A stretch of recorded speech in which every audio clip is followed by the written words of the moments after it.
Welcome to Mark's classes.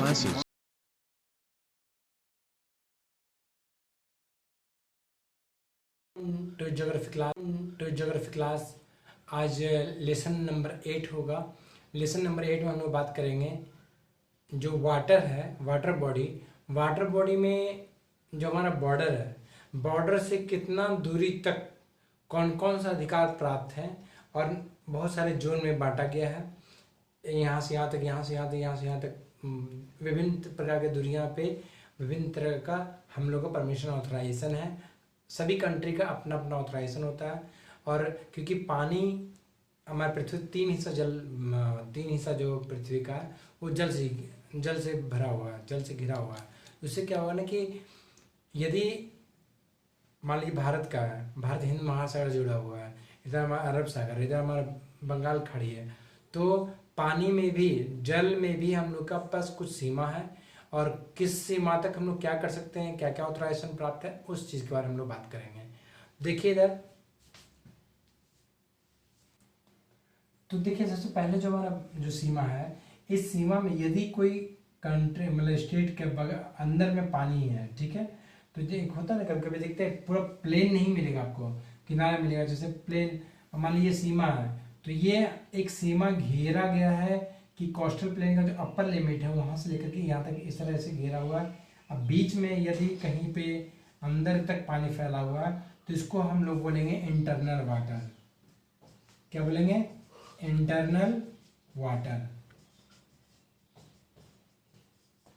इस पानी में कोई हस्तक्षेप नहीं है, तो हमारा पूरा अपना अधिकार है। जो राज्य तट से जुड़ा हुआ है उस राज्य के पास पूरा पावर है, इस पानी को जैसे चाहे वैसे यूज हम लोग कर सकते हैं। इसमें कोई किसी भी तरह का हमें कहीं कोई परमिशन लेने की जरूरत नहीं है और इसमें कोई हस्तक्षेप भी नहीं कर सकता।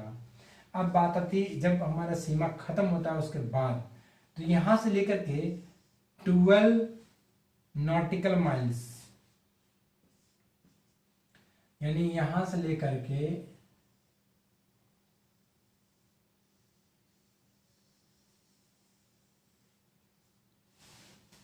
12 नॉटिकल माइल्स यानी 22 किलोमीटर तक।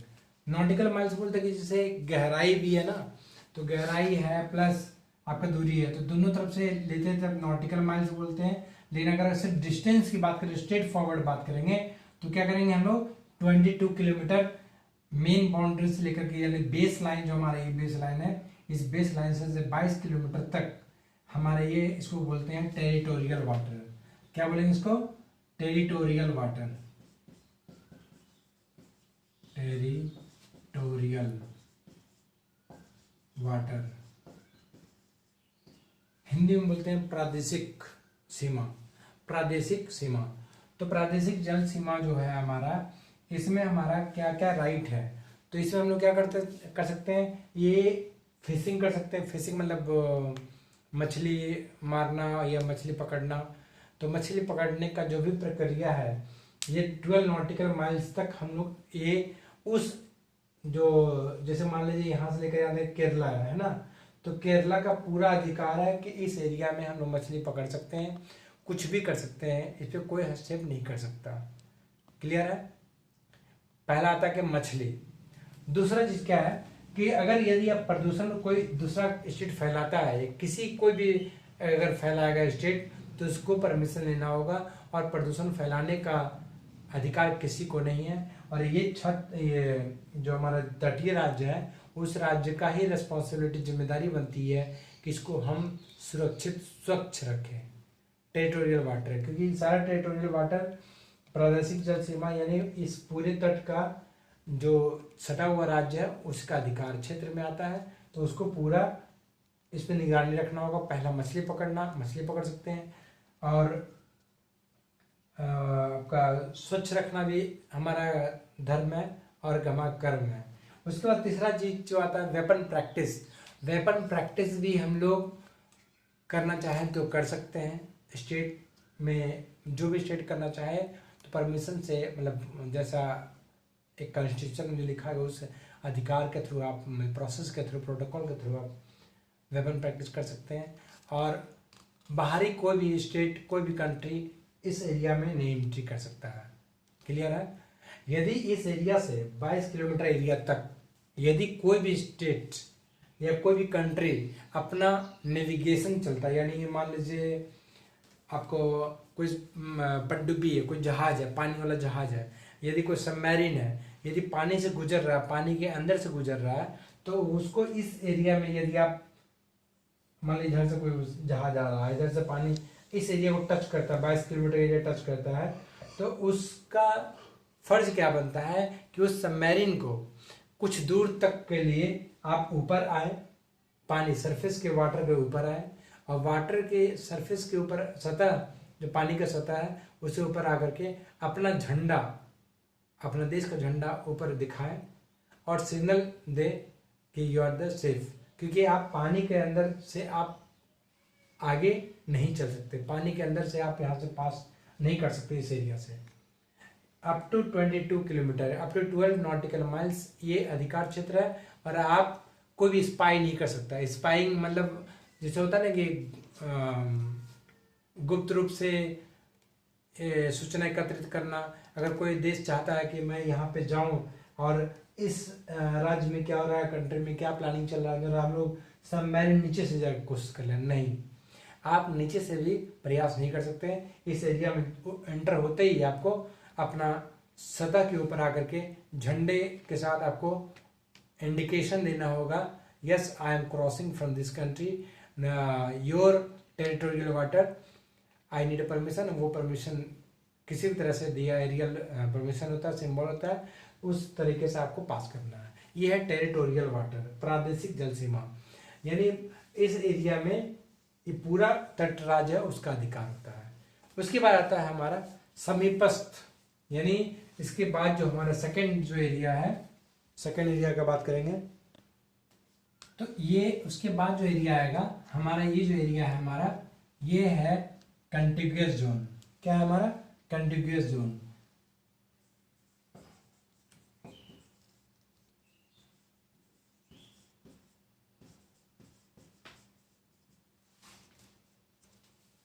समीपस्थ जल सीमा, इसमें क्या है कि इस एरिया में 22 से लेकर के, यानी यहां से लेकर के यहां तक अप टू 24 नॉटिकल माइल्स, यानी 44 किलोमीटर के आसपास, 22 से लेकर 44 किलोमीटर के जो एरिया होता है इसको बोलते हैं कंटिग्यूअस जोन। क्या बोलेंगे इसको? कंटिग्यूअस जोन। तो कंटिग्यूअस जोन जो है आपको 24 नॉटिकल माइल्स, यानी 22 से लेकर टेरिटोरियल वाटर जहां से लिमिट अप टू 20, यानी यहां से लेकर के 24 नॉटिकल माइल्स, इसको जो सीमा होगा यहां से लेकर के यहां तक अप टू 24 किलोमीटर, यानी ये 22 किलोमीटर के एरिया समेत है, ये कितना है? 44 किलोमीटर एरिया तक, यानी यहां से लेकर के इसके बाद जो एरिया आएगा, क्लियर है? तो इसके बाद जो टेरिटोरियल वाटर के बाद जो एरिया और 24 किलोमीटर तक, समझिएगा इसको, 22 किलोमीटर के बाद से लेकर के 24 किलोमीटर एरिया तक आप इस एरिया में इसका अधिकार अलग प्राप्त है। जैसे कस्टम हो गया, है ना, तो कस्टम जो ड्यूटी होता है, कस्टम टैक्स, और इसको जैसे आप देखिए इधर कंटिग्यूअस जोन का एक कस्टम हो गया। यदि सीमा शुल्क, सीमा इस एरिया में जो भी एंट्री करेगा, कोई भी दूसरे मतलब देश या कोई दूसरा लोग कोई भी एंट्री करेगा, तो उस एरिया में आपको सीमा शुल्क देना होगा, और ये सीमा शुल्क अधिकार प्राप्त है जो अगर यहाँ के जो तटीय राज्य हैं वो लोग सीमा शुल्क ले सकते हैं। और ये समीपस्थ मंडल में एरिया में जो भी एंट्री करेगा उसको कस्टम टैक्स देना पड़ेगा, टैक्सेशन देना पड़ेगा।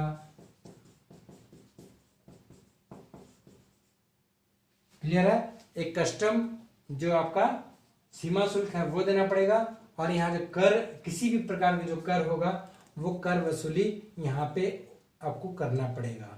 कोई भी देश, आप ये हमारे भारत से लागू नहीं होता, आप किसी भी देश का के बगल से कोई जहाज या कुछ भी गुजर रहा है स्पेस में भी, यानी इस एरिया में भी अगर हम लोग कोई फ्लाइट भी अगर ऊपर एयर स्पेस जाएगा ना, तो उसको ये टैक्सेशन करना पड़ता है। क्लियर है? इस एरिया में जो पानी हो या कुछ भी हो, इस एरिया में 22 से लेकर 24 नॉटिकल माइल्स जल के ऊपर अगर आप कुछ होता है तो आपको 24 नॉटिकल माइल्स में आपको ये कस्टम और टैक्सेशन और एक होता है इमिग्रेशन। कस्टम मतलब हो गया आपका सीमा शुल्क, ये हो गया कर लगाना, और इमिग्रेशन मतलब अप्रवासन, यानी जो दूसरी जगह से कुछ समय के लिए हमारे इस भारत में एंट्री कर रहे या कुछ समय के लिए यहाँ आए, मतलब तत्कालीन, सिर्फ कुछ समय के लिए, परमानेंट नहीं, कुछ समय के लिए कोई अगर बाहरी लोग आते हैं, चाहे वो इलीगल भी हो सकता है, लीगल भी हो सकता है, तो इस केस में आपको शुल्क देना पड़ेगा। क्लियर है? उसके बाद पॉल्यूशन भी आप नहीं कर सकते, कोई भी दूसरा देश पॉल्यूशन नहीं कर सकता, और इसकी पूरी जवाबदेही इस एरिया का जो तटीय राज्य है वो उसको करना पड़ेगा। क्लियर है? अब उसके बाद जो थर्ड जो आता है आपका, यहां से जो लेकर यहां तक, ये जो एरिया है ब्लू लाइन से लेकर यहां तक, यानी यहां से लेकर अप टू यहां तक आपको इस एरिया में यानी अप टू 200 नॉटिकल माइल्स, अब 200 नॉटिकल माइल्स या इसको बोलेंगे 230 मील तक, क्या बोले इसको, 230 माइल या किलोमीटर में अगर आएगा तो आपको किलोमीटर में होगा 370 किलोमीटर। 200 नॉटिकल माइल्स या 230 माइल्स या 370 किलोमीटर तक, कहां से, बेस लाइन से, यहां से यहां तक, यानी यहां से यहां तक इस एरिया को जो बोलेंगे EEZ, एक्सक्लूसिव इकोनॉमिक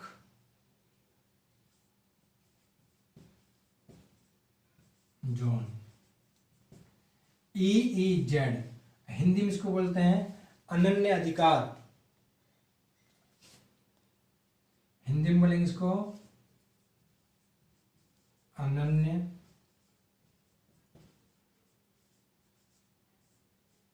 आर्थिक अधिकार।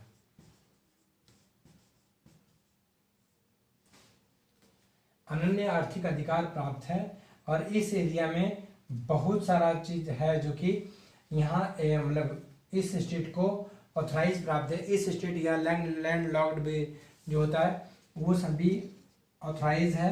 क्या क्या चीज के लिए, तो ये एरिया कब हाईलाइट है हुआ, जब आपको गल्फ ऑफ मैक्सिको करीब 1900, जो गल्फ ऑफ मैक्सिको जो था 1947 में, तो उसका जो वहां से तेल जो निकाला गया, तेल का सफलता जब मिली तो उसके बाद ये एरिया हाईलाइट में आया, और 1970 के बाद एक नियम ही बन गया कि आप 4000 मीटर तक आप कुछ भी इस एरिया में कर सकते हैं, रिसर्च कर सकते हैं, या जैसे आपका ऑयल फिशिंग राइट्स, मेन जो टेंशन था मछली के कारण, फिशिंग राइट्स, जो मछली मारने का जो अधिकार था वो उसके कारण बहुत ज़्यादा क्लास हो रहा था। उस क्लास को ख़त्म करने के लिए अब United Nation UNCLOS, United Nation Convention on the Law of Seas, ये इसका गठन हुआ, और इसके गठन के इसके अनुसार 1973 से लेकर 1982 तक ये तीसरा चलता रहा, और इसके बाद 1982 में ये डिवीजन फाइनल होकर के आया, और उसी के तहत ये सब सीमा जो बांटा गया है उसी के अनुसार बांटा गया है। 1994 में ये फाइनल लागू हुआ, और 1982 में ये 16 नवंबर 1994 को यह लागू हुआ, और उसके बाद ये सारा जो बांटा गया कि 12 नॉटिकल माइल्स में ये, उसके बाद 24 नॉटिकल माइल्स में ये जोन होगा, कंटिन्यूस जोन होगा, अप टू 200 नॉटिकल माइल्स में आपका एक्सक्लूसिव इकोनॉमिक जोन होगा। उसके बाद एक और आता है आपको up to 400 nautical miles,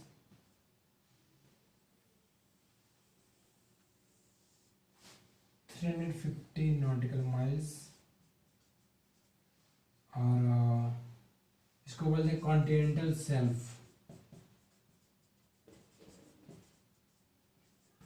continental shelf यहां तक जो एरिया होगा, क्वेश्चन आपको इसी प्रकार आएंगे कि अप टू 22 किलोमीटर या 12 nautical miles territorial water, up to 12 kilometre आपका नॉटिकल माइल्स, 12 नॉटिकल माइल्स क्या होगा, टेरिटोरियल वाटर। क्वेश्चन सेकंड में आएगा कंटिग्यूअस जोन में क्या क्या है, तो कंटिग्यूअस जोन में 24 kilometre 24 nautical miles 24 nautical miles तक अधिकार प्राप्त है, 44 किलोमीटर तक। इसमें क्या क्या हो सकता है, कस्टम, टैक्सेशन, इमिग्रेशन और पॉल्यूशन, ये 4 फैक्टर जो है कंटिग्यूअस जोन में आएगा।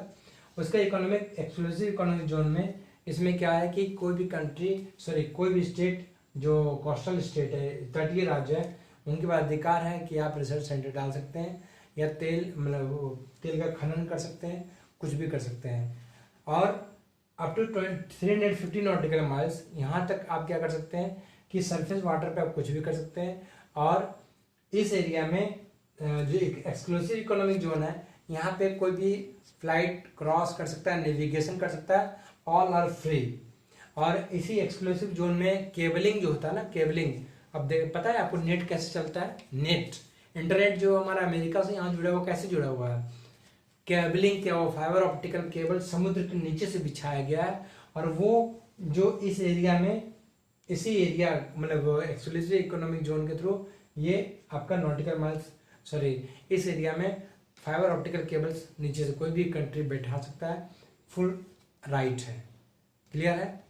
तो यहाँ तक पानी की सतह को पूरा यूज कर सकते हैं, लेकिन यहाँ कॉन्टिनेंटल शेल्फ हमारा सी बेड को यूज नहीं कर सकते हैं, और जो सी फ्लोर है उसको यूज नहीं कर सकते हैं। बाकी हमारा कॉन्टिनेंटल शेल्फ यहाँ तक हम लोग अधिकार है कि हम लोग कुछ भी कर सकते हैं। एक होता है कि क्षेत्र, हमारा क्षेत्र यहाँ तक फैला हुआ है, हम यहाँ तक एक क्लेम कर सकते हैं, वही कॉन्टिनेंटल शेल्फ। यानी 350 नॉटिकल माइल्स हो गया, यानी 400 माइल्स हो गया, और 650 या 670 किलोमीटर, 650 किलोमीटर तक हमारा कॉन्टिनेंटल शेल्फ आता है। तो ये 4 जोन आपको याद रखना है, 5, internal water, territorial water, contiguous zone, exclusive economic zone, continental shelf. उसके बाद जो आता है ये, उसके बाद आता है हमारा, उसका पता क्या आता है, इंटरनेशनल वाटर। क्या बोलेंगे इसको, इंटरनेशनल वाटर।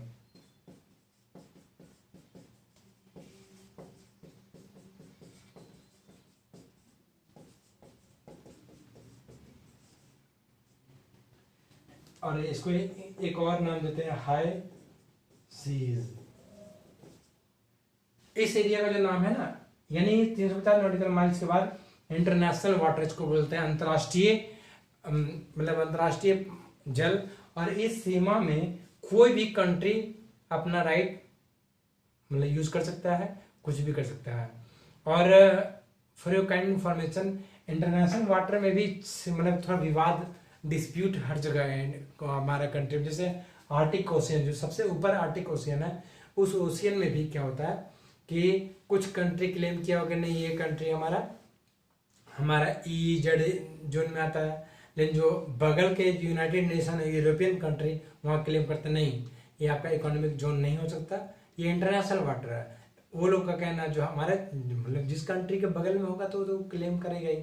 उसमें क्या क्या, डेनमार्क है आपका, कनाडा जो ऊपर में है, रशिया है, तो ये सब कंट्री क्या बोलते हैं कि ये हमारा इकोनॉमिक जोन में आएगा, आर्टिक ओशन के पास। फिर आपका नीचे में आएगा चाइना। इधर देखिए चाइना भी अपना क्लेम कर रहा है कि ये एरिया हमारा है, जबकि दूसरा कंट्री का कहना ये आपका एरिया नहीं है, ये हमारा इंटरनेशनल वाटर है। उसी प्रकार आप जापान में भी है, जापान में एक एरिया है, वहाँ भी वो लोग क्लेम कर रहे हैं इंटरनेशनल वाटर को अपना एरिया घोषित कर रहा है। और इसी कारण जो विश्व में बहुत सारे जो शक्तिशाली देश हैं, इन सारे देश के बीच में जो लड़ाई है, इसी प्रकार का, इसी चीज़ का लड़ाई है कि मेरा इंटरनेशनल वाटर को अपना क्लेम करेगा नहीं, मेरा ये वाटर है। आप इसको आप यदि शुद्ध हिंदी में अगर आप जानना चाहें ठेठ भाषा में, तो जैसे हम लोग मान लीजिए सरकारी जमीन है यहाँ पर, ठीक है। अब सरकारी जमीन से कोई अपना घर बना लिया जबरदस्ती, मतलब कि नहीं ये मेरा जमीन है ना, ये मेरा जमीन है, और ये वास्तव में क्या है, वो सरकारी जमीन है। उसी प्रकार जो इंटरनेशनल वाटर है वो किसी का नहीं है, वो पूरे वर्ल्ड में उस वाटर को कोई भी यूज कर सकता है। लेकिन जो क्लेम करता कि नहीं मेरा EEZ जोन में आता है, तो उसका मतलब हुआ कि हम आपको यूज करने नहीं देंगे। मेन इसी चीज की लड़ाई है। और वो हर जगह है। आर्टिक क्वेश्चन के पास आपका कनाडा, ये डेनमार्क, नॉर्वे, ये सब क्लेम कर रहा है। नीचे ऑस्ट्रेलिया अलग है, इधर आपको चाइना अलग है, फिर जापान है, सब अपना अपना एरिया को क्लेम कर रहा है। और इंटरनेशनल वाटर की लड़ाई बहुत दिनों से चल रही है। और ये जो आपका अनक्लोज, हमेशा याद रखिएगा, इसका फुल फॉर्म लिख लीजिए, यूनाइटेड, फुल फॉर्म लिख लीजिए unclose, United nation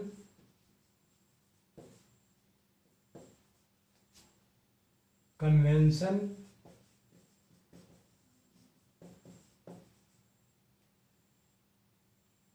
on the law of seas। समुद्र का जो नियम के आधार पे, मतलब उसी समुद्र के जो नियम, लॉ ऑफ ट्रेटी भी बोलते हैं इसको, ट्रेटी, लॉ ऑफ ट्रेटी या United Nation Convention on the Law of Seas, वो कब लागू हुआ हमारा? 16 नवंबर 1994 को लागू हुआ। जबकि ये पूरा फाइनल हमारा 1982 में हो चुका था, लेकिन 1994 से ये लागू हो गया। इस फिगर को हमेशा याद रखिएगा। और उम्मीद करते हैं कि इससे ज्यादा क्वेश्चन आपको नहीं आएगा। एसएससी, रेलवे, मतलब जो प्रीलिम्स का जो लेवल का एग्जाम है, उस सारा एग्जाम में ये सब आपका क्लियर हो जाएगा। क्लियर है? तो उम्मीद करते हैं आपको कुछ नहीं, प्रॉब्लम नहीं होना चाहिए। ये कंटिन्यूअस जोन में याद रखिएगा, टैक्सेशन, इसके पहले लिखा हुआ था आपका ये custom, taxation, immigration, pollution continuous zone का है। और इसमें अगर टेरिटोरियल वाटर में फिशिंग आ गया, कैसे याद रखिए इसको? फिशिंग में देखिए ये F fishing, polluting, weapons practice और spying. Fishing, pollution, weapon practice, spying, ये 4 फैक्टर आपका टेरिटोरियल वाटर में आता है। वेपन प्रैक्टिस आप कर सकते हैं, बाहर ही नहीं कर सकता। स्पाइंग कोई बाहर ही नहीं कर सकता। अगर कोई करने की कोशिश भी किया तो उसको अनऑथराइज्ड, इलीगल कहा जाएगा और उसके ऊपर कार्रवाई की जाएगी। ठीक है, ये हो गया। और 4 नियम हो गया, कस्टम, टैक्सेशन, इमिग्रेशन, पॉल्यूशन, ये चारों प्रैक्टिस आपको कंटिन्यूअस जोन में होता है। एक्सक्लूसिव इकोनॉमिक जोन में फाइबर ऑप्टिक केबल वो बिछा सकते हैं, कोई नेविगेशन कर सकता है, फ्लाइट ऑपरेटर्स यूज कर सकते हैं, आपका ऑयल निकाल सकते हैं, साइंटिफिक रिसर्च सेंटर डाल सकते हैं, है ना, अपना आइलैंड डाल सकते हैं। तो सब अपना अधिकार प्राप्त है इस एरिया में। इस एरिया में आप कुछ भी कर सकते हैं। कॉन्टिनेंटल शेल्फ यानी सिर्फ अपना जो सरफेस है, उस सरफेस तक आप कॉन्टिनेंटल शेल्फ यहाँ तक यूज कर सकते हैं। 400 माइल तक, 350 नॉटिकल माइल या 650 किलोमीटर तक। क्लियर है? चलिए, उम्मीद करते हैं कि इससे जुड़े हुए सवाल, आपका सारे सवाल का जवाब आपको मिल गया होगा। और कोई भी सवाल अगर आता है इसके अंतर्गत तो आप आराम से क्वेश्चन का आंसर दे सकते हैं। Thank you very much. మీకు ఈ వీడియో నచ్చినట్టయితే లైక్ చేయండి, షేర్ చేయండి, సబ్స్క్రైబ్ చేయండి. రెగ్యులర్ నోటిఫికేషన్స్ కోసం బెల్ బటన్ని ప్రెస్ చేయండి.